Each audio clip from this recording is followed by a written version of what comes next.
Всем здравствуйте! Вы на моем рукодельном канале, где всегда можно найти интересные идеи для творчества. С вами Любовь. В прошлом видео я шила для себя безрукавку. Муж оценил мою работу и захотел себе такую же.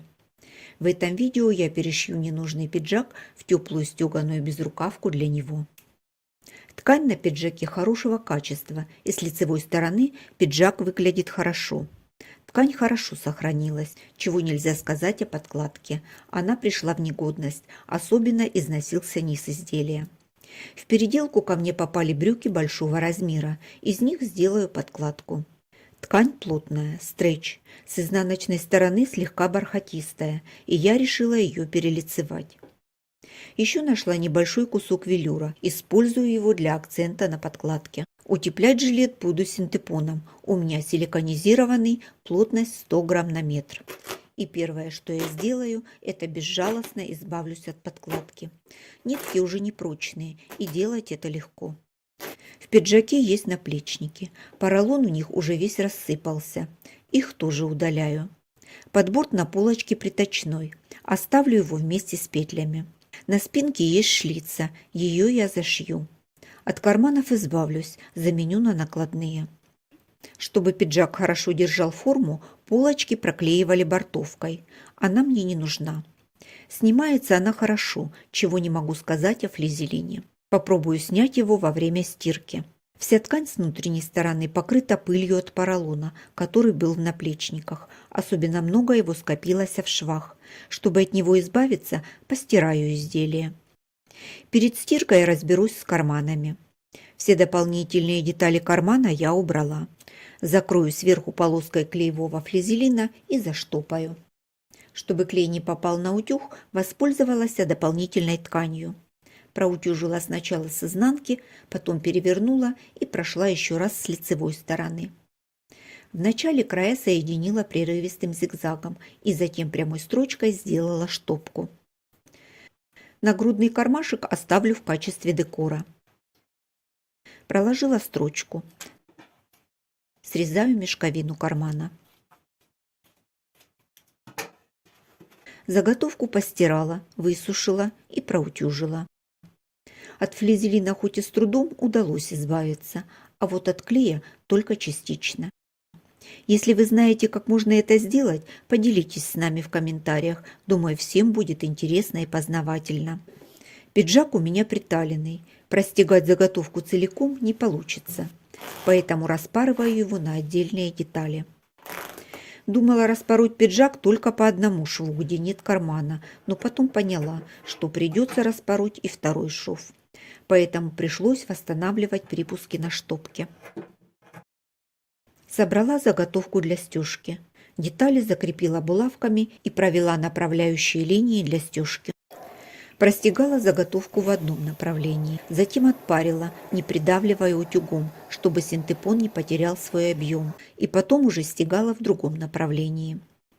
Внизу деталей разметила линию подгиба и прокладывала строчку только до нее. Лишний синтепон и подкладку срежу. Срезы на ткани осыпаются, и чтобы максимально сохранить припуски, по контуру проложила строчку зигзаг, укрепила края и соединила все слои заготовки.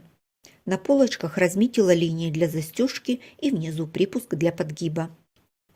Подборт заколола булавками, чтобы случайно не пришить во время стежки. После того, как деталь простегала, подборт внизу соединила с полочкой и восстановила строчку. Чтобы уменьшить толщину швов, высекла синтепон из припусков. Выворачиваю, выправляю шов и проутюживаю. Восстановила отделочную строчку по краю застежки. В районе петель синтепон надрезала и уложила до самого края. Подкладку сделала с запасом, потом срежу лишнее и закрою срез подбортом. Боковые детали. Полочка. Припуск для подворота тоже свободный, без стежки. Планку для застежки пока не стегала, сделаю это позже. Вторая полочка. Здесь все так же. Планку на кармане закрепила строчкой. Деталь спинки. В верхней части добавила акцент. Вставка из велюра и декор сделают подкладку в изделии интереснее. Припуск на подгиб оставила тоже без стежки. Все детали вырезала по контуру. Немного о стежке. Обычно я стягаю полотно и только потом вырезаю детали по выкройке. В данном случае у меня были готовые детали, которые нужно простегать с сохранением размера и формой детали. Стежку выбрала самую простую. Это ромбы со стороной 4 см. Стегала детали шагающей лапкой. Она у меня самая обычная. На моем канале есть видео, где я подробно о ней рассказывала. Кому интересно, ссылку оставлю вверху. Можно посмотреть. Благодаря использованию этой лапки все детали остались ровные, ничего не перекосило и не вытянулось, учитывая то, что подкладка у меня стретчевая. И даже велюр простегала без проблем. Решила сразу подготовить карманы. Заготовку кармана собирала из 3 частей. Стеганая часть, планка и подкладка. На стеганой части из припусков высекла синтепон. Планку проклеила флизелином. В шве соединения подкладки и планки оставила отверстие для выворачивания. Заготовку сложила пополам и проложила соединительную строчку.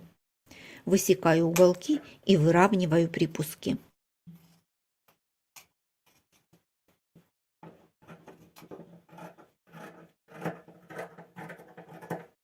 На скруглениях делаю насечки. Выверну через техническое отверстие. Карманы проутюжила по краям. На планке проложила несколько параллельных строчек. Это декор и дополнительно укрепила зону входа в карман. Карманы готовы. 2 детали пояса. Ширина 4 см. Простегала также параллельными строчками. Место втачивания оставила без синтепона. Перехожу к сборке изделия. Для начала соединю боковые части с полочкой. Швы закрою полоской хлопчатобумажной ткани шириной 2,5 см. Проложила строчку с припуском 0,5 см. Со стороны полочки добавила обтачку. Отогнула обтачку и проложила еще одну строчку на расстоянии 3 мм от соединительной. Эта строчка укрепит шов и сделает его плоским. Если припуск широкий, его нужно срезать возле второго шва. Отгибаю припуск на сторону спинки и закрываю обтачкой. Такой шов соединения хорошо смотрится как с изнаночной, так и с лицевой стороны. Припуски на боковой детали направила навстречу друг другу. Лицевая сторона.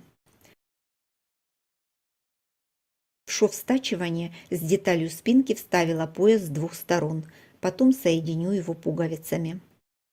Пора пришить карманы. Располагаю их так, чтобы перекрыть штопку. Срезы на карманах все закрыты, поэтому пришила обычной прямой строчкой, отступив от края 2 мм. В верхней части кармана сделала закрепку в виде треугольника.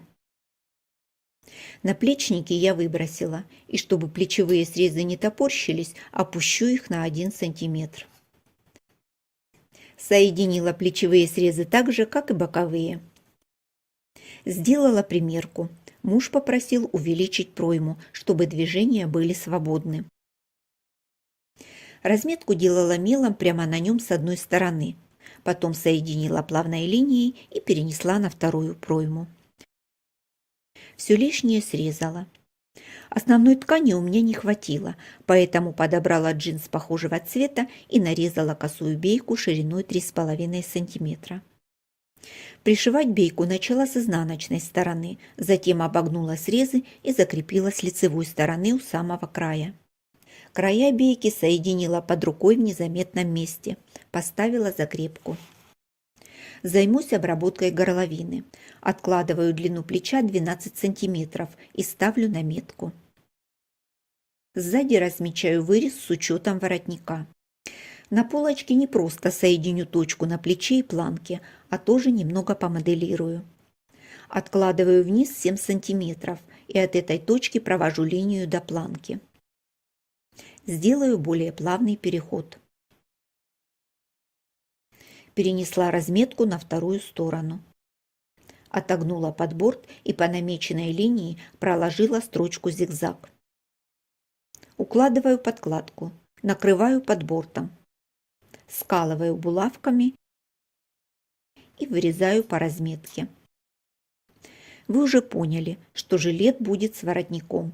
Чтобы узнать его длину, замеряю длину горловины. Построение воротника делаю прямо на ткани. Начертила прямую линию, равную половине длины, плюс припуски. Наметила середину. С одной стороны подняла на 3 см и соединила с наметкой. Откладываю высоту воротника плюс припуски. С другой стороны сгиб, или в моем случае шов соединения. Край воротника хочу скруглить. Вырезаю таких 4 детали.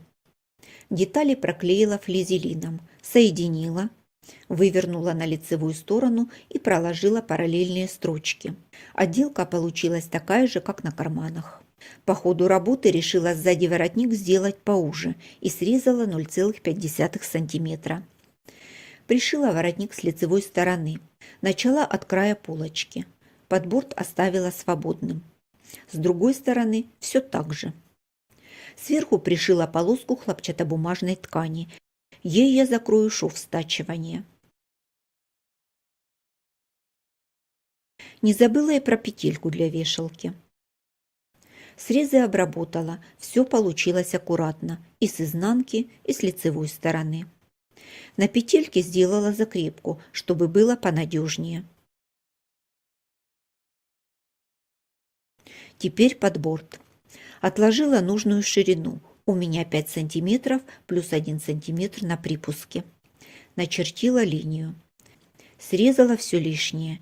Нижнюю часть подборта подогнула и закрепила булавками. На верхней зафиксировала только припуск. Огибаю подбортом край горловины с воротником, совмещаю срезы и прокладываю строчку. Подборт вывернула и закрепила с лицевой стороны, продолжая строчку от обтачки. Край подборта закрепила строчкой и проложила несколько параллельных строчек. Теперь можно обработать низ изделия. Просто подогнула по линии, которая была изначально, заложила припуск и закрепила прямой строчкой. Это можно делать и вручную, но у меня машина позволяет прошивать толщину, которая образовалась в районе швов соединения. Я не стала заморачиваться и сделала это на машине. Осталось пришить пуговицы. У меня есть вот такие интересные пуговицы, и я их хотела использовать в этом изделии, но они оказались маловаты. Подобрала второй вариант. Они качественные и по-своему хороши. Добавлю петли и затем пришью пуговицы. Ну вот и все, жилет готов. Петли я сделала самые обычные. Они, конечно же, отличаются, но я надеюсь, это не сильно бросается в глаза. В пошиве этого жилета нет ничего сложного. Обычная стежка, самая простая отделка. Люблю, когда подкладка в изделии тоже выглядит прилично. Когда-то услышала выражение «подкладка – это лицо изделия» и запомнила на всю жизнь. Если вы только начинаете шить, старайтесь это делать аккуратно. Со временем это станет вашей привычкой. Мы все когда-то начинали. Вот такой жилет у меня получился из ненужного пиджака. Удобный, теплый, и совсем не скажешь, что когда-то это был строгий костюмный пиджак. Я довольна результатом, а главное, доволен муж. А что думаете вы, пишите в комментариях. Всем спасибо за просмотр. А я на этом с вами прощаюсь. До встречи в новых видео, где опять будет что-то интересное.